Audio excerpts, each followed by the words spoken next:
অপরূপ TV online. আসসালামু আলাইকুম রহমতুল্লাহ। আজকে আমাদের বাংলা ভাষাভাষীদের জন্য একটা ঐতিহাসিক দিন শুরু হতে চলল। এখন মাত্র সূচনা লগ্ন আজকে। তো পৃথিবীর ছড়িয়ে ছিটিয়ে থাকা সমস্ত বাংলা ভাষাভাষী আমাদের যত মা ভাই বোন যে যেখানে আছেন সবাইকে আমার ব্যক্তিগত পক্ষ থেকে এবং আমার জাতীয়তাবাদী দল বিএনপির পক্ষ থেকে, জনাব তারেক রহমানের পক্ষ থেকে এবং আমাদের আপসহীন নেত্রী, আমাদের মা, গণতন্ত্রের মূর্ত প্রতীক বেগম খালেদা জিয়ার পক্ষ থেকে অনেক অনেক শুভেচ্ছা এবং শুভেচ্ছা।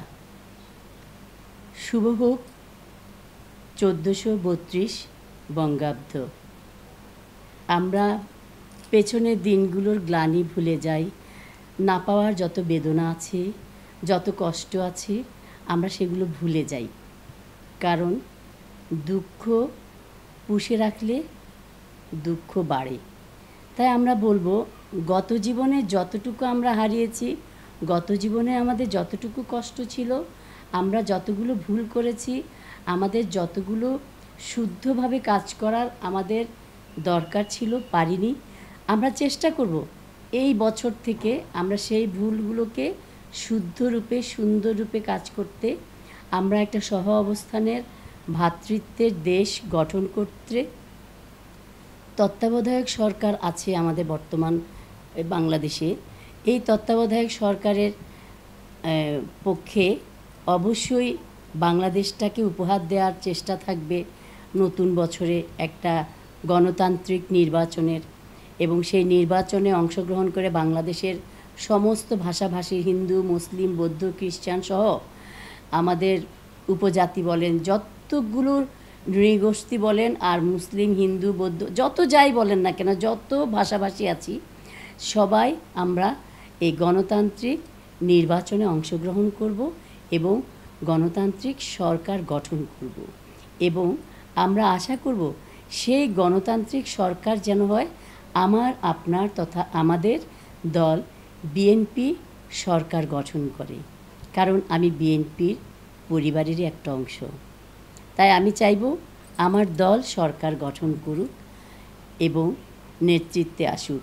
আমাদের তারেক রহমান তারুণ্যের প্রতীক, তিনি পরবাসে আছেন।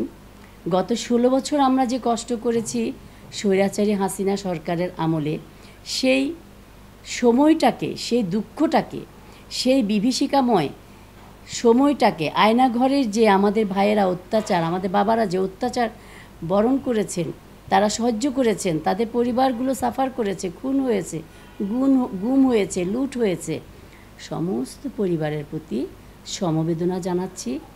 5-এর যে আন্দোলনে আমরা সফল হয়েছি, সেই 5টাকে উপহার দেওয়ার, 5ই আগস্টটাকে উপহার দেওয়ার জন্য আমাদের যত সন্তান, যত ভাই, যত মানুষ শহীদ হয়েছেন, 71-এ যারা শহীদ হয়েছেন, তাদের সবার প্রতি আমার বিনম্র শ্রদ্ধা, ভালোবাসা।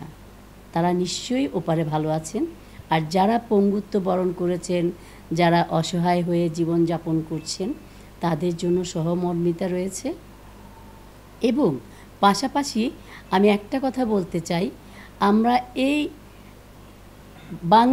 বাংলা ভাষার মধ্যে আমাদের যেই একটা জিনিস দেখি, যে আমরা সবসময় কিন্তু পহেলা বৈশাখ পালন করি যে পেঁচাকে নিয়ে, পেঁচা কিংবা অন্য কিছু, কেন নয় কোকিল, কেন নয় টিয়ে পাখি, কেন নয় অন্য ফুল। আমরা একটা বক নিয়ে, সুন্দর একটা কবুতর নিয়ে আমরা আমাদের বৈশাখটাকে উদযাপন করি। আমরা একটা সুন্দর একটা প্রতীক নিয়ে উদযাপন করি। তাই আমরা বলছি, আসুন আমরা পেঁচাকে পেঁচার মতো করে দেখি। পেঁচা হয়তো বা কোনো একটা সিম্বলিক অর্থে আমরা ব্যবহার করি, কিন্তু সেটা আমার দৃষ্টিতে ভালো লাগে না। আমি আপনাদের মাধ্যমে বলতে চাই যে পহেলা বৈশাখ কোনো একটা গোষ্ঠীকে চিহ্নিত করে নয়, সবার জন্য হোক, সবার দুয়ারে সে আনন্দ পৌঁছে যাক, সবার হৃদয়ে একটা দোলা দিয়ে যাক।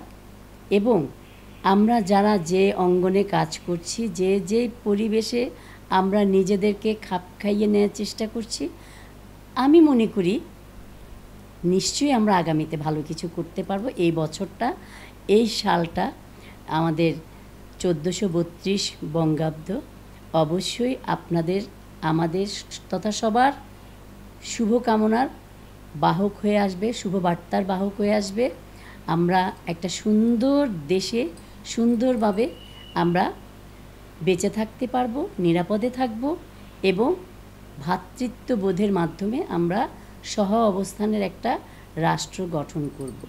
সবার প্রতি আবারও অনেক অনেক কৃতজ্ঞতা, সবাইকে শুভেচ্ছা এবং আসসালামু আলাইকুম। যে আইন শৃঙ্খলার ব্যাপারে আমাকে আপনি ওইটাও স্মরণ করিয়ে দিয়েছেন যে আমি বেসরকারি কারা পরিদর্শক হিসাবে আমারও কিছু দায়বদ্ধতা আছে। অবশ্যই শুধু বেসরকারি কারা পরিদর্শক হিসেবে তো নয়, একজন নাগরিক হিসাবে, দেশের সুনাগরিকই বলবো, নাগরিক হিসাবে এটা অবশ্যই আমার দায়িত্বের মধ্যে পড়ে, আমার কর্তব্যের মধ্যে পড়ে। আমি যেটা বলবো, প্রথমত আমি একটা জায়গায় ফোকাস করতে চাই, সেটা হচ্ছে আমাদের পতেঙ্গা সি বিচ যেটা আছে, সেখানে আমরা দেখি যে কি এই পহেলা বৈশাখকে কেন্দ্র করে কিংবা বিভিন্ন আমাদের ঈদ, পূজা পার্বণ কিংবা ইত্যাদি যত পূজা পার্বণ, যতগুলো আমাদের দেশীয় সংস্কৃতি বলেন কিংবা আমাদের ধর্মীয় যে অনুষ্ঠানগুলোর কথা বলেন, বিশেষ করে আমি যেহেতু এখন এই যে পহেলা বৈশাখের ব্যাপারটা, পহেলা বৈশাখ আমরা সবাই, কারণ এখানে কোনো ধর্ম আসে না, এখানে কোনো জাতি আসে না, এখানে কোনো ভেদাভেদ আসে না, তাই এখানে গ্যাদারিংটা হয় অনেক বেশি। তার ফলে এখানে যে কিছু মানুষ সবাই যে ভালো থাকবে তা তো না, এখানে কিছু টিজার আছে, এখানে চাঁদাবাজ আছে, এখানে অনেক ধরনের অপ্রীতিকর ঘটনা মাঝে মাঝে ঘটে। কিন্তু আমি বলবো বিচ্ছিন্ন ঘটনা যেগুলো আছে সেগুলো দৃষ্টান্তের মধ্যে, বিচ্ছিন্ন ঘটনা কখনো উদাহরণ হয় না। বিচ্ছিন্ন ঘটনাগুলোকে যদি বাদ দিয়ে আমি যদি বলি যে চাঁদাবাজ কিংবা দোকানিরা যারা আছে, এক প্লেট ফুচকা অনেক দাম, এই যে ছোট ছোট পেঁয়াজি দেয় কিংবা অন্যান্য যেই খাবারগুলো লোভনীয়ভাবে তারা আকর্ষণ করে কিন্তু প্রচুর দাম রাখে, এটাও এক ধরনের ক্রাইম, এটাও এক ধরনের চাঁদাবাজি। এগুলো থেকে আমরা মুক্তি পেতে হবে। আমি আমাদের সিটি কর্পোরেশনের মাধ্যমে আমাদের যিনি মেয়র মহোদয় আছেন ডাক্তার শাহাদাত ভাই দৃষ্টি আকর্ষণ করছি এবং সমাজের যারা মানে বোদ্ধা শ্রেণীর যারা আছেন, নেতৃত্বস্থানীয় যারা আছেন তাদের দৃষ্টি আকর্ষণ করছি। আমাদের মা বোন ভাইয়েরা, আমাদের পরিবারগুলো যে কক্সেস বাজারে যায়, সাগর পাড়ে যায় কিংবা সিআরবিতে আমি এমন অনেক ঘটনা দেখেছি, আমার চোখের সামনে ঘটেছে, ভাই বোন বসে আছে মা বাবা সহ, সেখান থেকে পর্যন্ত মেয়েকে টান দিচ্ছে। আমি এমনও প্রত্যক্ষ করেছি। তো সেজন্য বলছি যে বখাটেরা সবসময় যুগে যুগে ছিল, থাকবে। তাই আমরা বলতে চাই, একটা কথাই বলবো যে আইন শৃঙ্খলার ব্যাপারে আমাদের প্রশাসন যথেষ্ট সচেতন থাকবে এবং আছে। তারপরও বলবো আমাদের নিজেদেরও কিছু দায়িত্ববোধ আছে। আমরা কেন এক প্লেট ফুচকা এত দাম হচ্ছে এটা আমরা কোয়ারি করতে পারি, কিংবা এক প্লেট সমুচা কিংবা যেটাই হোক না কেন। তারপরে গাড়ি ভাড়া প্রচুর, এখান থেকে এখানে যে গাড়ি ভাড়াটা ধরেন 50 টাকা, সেটা নিচ্ছে 150-200 টাকা। আর আমরাও এত বেশি বাঙালিয়ানা করছি, এত বেশি বাংলাদেশে, এত বেশি আমাদের ভিতরে আমেজ, আমাদের ভিতরে রং খেলা করছে, আমরা তখন টাকার দিকে তাকাচ্ছি না। কিন্তু এইসব ব্যাপারগুলোতে দৃষ্টি দিতে হবে, কারণ এই যে কিছু সন্ত্রাসী, চাঁদাবাজ, কিছু টিজার আছে, এদের ব্যাপারে জিরো টলারেন্স আমাদের আছে।